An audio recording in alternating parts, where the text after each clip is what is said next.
घने जंगलों से घिरे एक सुनसान आइलैंड पर एक बूढ़ा आदमी और एक बूढ़ी औरत जान बचाकर भागते हुए दिखाई देते हैं। चारों तरफ सन्नाटा है, लेकिन उनके पीछे झाड़ियों को चीरती हुई तेज कदमों की आवाजें आ रही हैं। वह दोनों पलटकर देखते हैं तो एक झोंबी उनकी तरफ बढ़ रहा होता है। डर के मारे वे और तेज भागने लगते हैं और किसी तरह अपने कैंप तक पहुंचते हैं। हाँफते हुए वे अपना सामान समेटने लगते हैं और वहां से निकलने की कोशिश करते हैं। तभी जमीन कांपने लगती है। अगले ही पल उनके सामने एक विशाल डायनासोर आ खड़ा होता है। उसे देखकर दोनों पूरी तरह घबरा जाते हैं और जान बचाकर भागने लगते हैं। भागते समय बूढ़े आदमी का रिसर्च बैग जमीन पर गिर जाता है। बूढ़ी औरत उसे छोड़कर भागने को कहती है, लेकिन वह नहीं मानता। वह वापस मुड़कर अपना सामान उठाने आगे बढ़ता है। तभी अचानक ज़ॉम्बी और डायनासोर दोनों एक साथ वहां आ जाते हैं। अगले ही पल डायनासोर ज़ॉम्बी पर हमला कर देता है। चारों तरफ चीख पुकार और अफरा तफरी मच जाती है। बूढ़ी औरत किसी तरह वहां से भाग निकलती है, लेकिन बूढ़ा आदमी वहीं फंस जाता है। कुछ समय बाद कहानी शहर में पहुंचती है, जहां एवा नाम की लड़की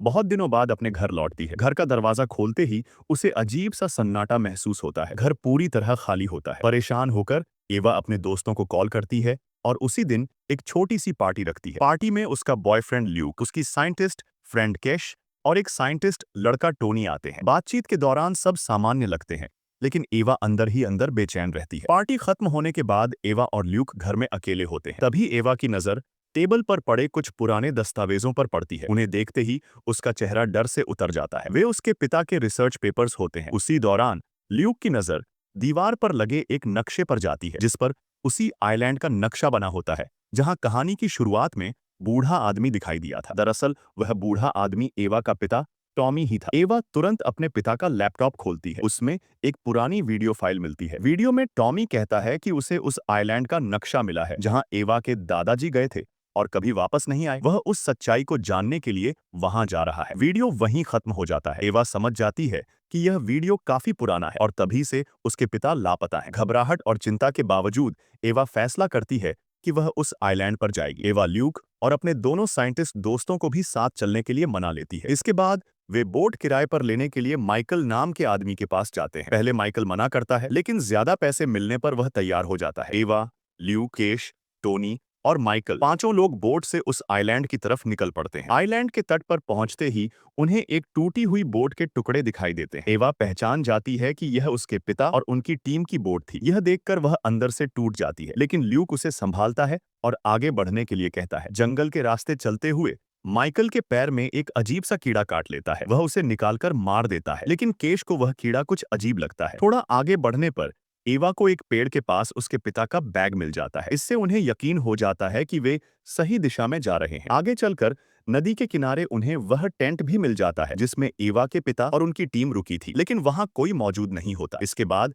एवा, ल्यूक और टोनी जंगल में आगे जाकर एवा के पिता की तलाश करने निकल जाते हैं, जबकि केश और माइकल नदी किनारे कैंप में रुक जाते हैं। कुछ ही देर में माइकल का व्यवहार अचानक बदलने लगता है। उसकी आंखें अजीब तरह से देखने लगती हैं और वह लड़खड़ाने लगता है। केश डर जाती है। तभी माइकल पूरी तरह झोंबी में बदल जाता है और केश पर हमला कर देता है। केश बेहोश होकर जमीन पर गिर जाती है और माइकल वहां से चला जाता है। कुछ देर बाद केश को होश आता है। वह खुद को अकेला पाती है और इधर उधर देखकर घबरा जाती है। तभी पीछे से माइकल फिर उस पर हमला करने की कोशिश करता है। माइकल अब पूरी तरह झोंबी बन चुका होता है। केश किसी तरह खुद को संभालती है और जान बचाकर वहां से भागने लगती है, लेकिन थोड़ी दूर जाकर माइकल फिर उसे पकड़ लेता है। केश चीखती है और उसी वक्त एवा वहां पहुंच जाती है। एवा हालात समझते ही जमीन से एक मजबूत लकड़ी उठाती है और माइकल पर पूरी ताकत से वार करती है। लकड़ी माइकल के शरीर में घुस जाती है और वह वहीं ढेर हो जाता है। इस तरह माइकल झोंबी मारा जाता है और एवा की टीम अब 5 से 4 लोगों की रह जाती है। एवा,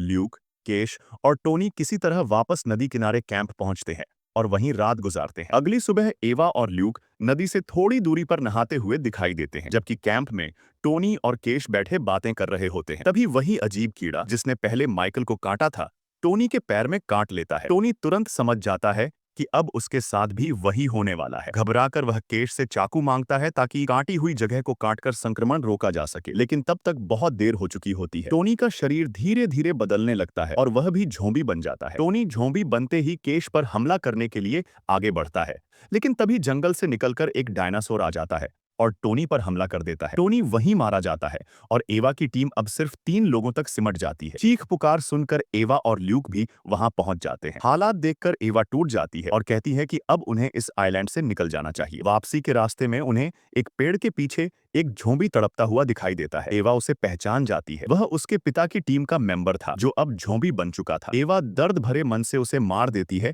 ताकि वह और कष्ट न सहे। इसके बाद ल्यूक कहता है कि एवा और केश बोट की तरफ जाएं। वह कैंप में जाकर रिसर्च का सामान लेकर आता है। एवा मना करती है, लेकिन ल्यूक उसे समझाता है कि वे एवा के पिता को नहीं बचा सके, लेकिन उनकी खोज को दुनिया के सामने लाना उनका फर्ज है। एवा और केश बोट की तरफ बढ़ती है। रास्ते में झाड़ियों से अजीब आवाज आती है। पास जाकर देखने पर उन्हें एवा की सौतेली माँ मिलती है जो एवा के पिता के साथ इस आइलैंड पर आई थी। उसकी हालत ठीक नहीं होती और वह डरी सहमी सी लगती है। एवा और केश उसे साथ लेकर आगे बढ़ती है। तभी ल्यूक भी उनके पास वापस आ जाता है। अचानक एवा की सौतेली माँ जंगल की तरफ भागने लगती है। एवा उसे रोकने के लिए उसके पीछे जंगल में चली जाती है। थोड़ी दूर जाकर एवा अपनी माँ को रोक लेती है। दोनों के बीच कुछ पल के लिए भावुक बातें होती हैं, लेकिन अचानक उसकी माँ झोंबी बन जाती है और एवा पर हमला कर देती है। एवा वहां से भागती है और केश की तरफ जाने लगती है। उधर ल्यूक और केश भी आगे बढ़ते हैं। तभी एक झोंबी सामने आता है। ल्यूक जैसे ही उसे छूता है, झोंबी उस पर हमला कर देता है और उसे काट लेता है। वह झोंबी कोई और नहीं बल्कि एवा का पिता टॉमी होता है, जो अब पूरी तरह झोंबी बन चुका होता है। यह देखकर केश डर के मारे वहां से भाग जाती है। एवा भी अपनी माँ झोंबी से भागते हुए केश के पास पहुंचने ही वाली होती है। तभी अचानक एक डायनासोर आ जाता है। वह केश पर हमला कर देता है और साथ ही एवा की माँ को भी खा जाता है। दूसरी तरफ ल्यूक के पीछे अभी भी झोंबी पड़ा होता है। मौका देखकर ल्यूक झोंबी को मार देता है और किसी तरह बोट तक पहुंच जाता है। बोट के पास एवा और ल्यूक दोनों मिलते हैं। दोनों एक दूसरे को कसकर गले लगाते हैं और किस करते हैं। ल्यूक जानता होता है कि उसे काट लिया गया है और वह भी जल्द झोंबी बन जाएगा। वह एवा को अलविदा कहता है। तभी वहां डायनासोर आ जाता है। ल्यूक डायनासोर का ध्यान अपनी तरफ खींचता है और एवा से कहता है कि वह तुरंत बोट लेकर निकल जाए। एवा रोते हुए बोट में बैठ जाती है। डायनासोर ल्यूक पर हमला कर देता है और उसे खा जाता है। आखिरकार एवा अकेली ही उस अजीब और खौफनाक आइलैंड से बाहर निकल पाती है, अपने पिता, दोस्तों और प्यार को पीछे छोड़ते हुए।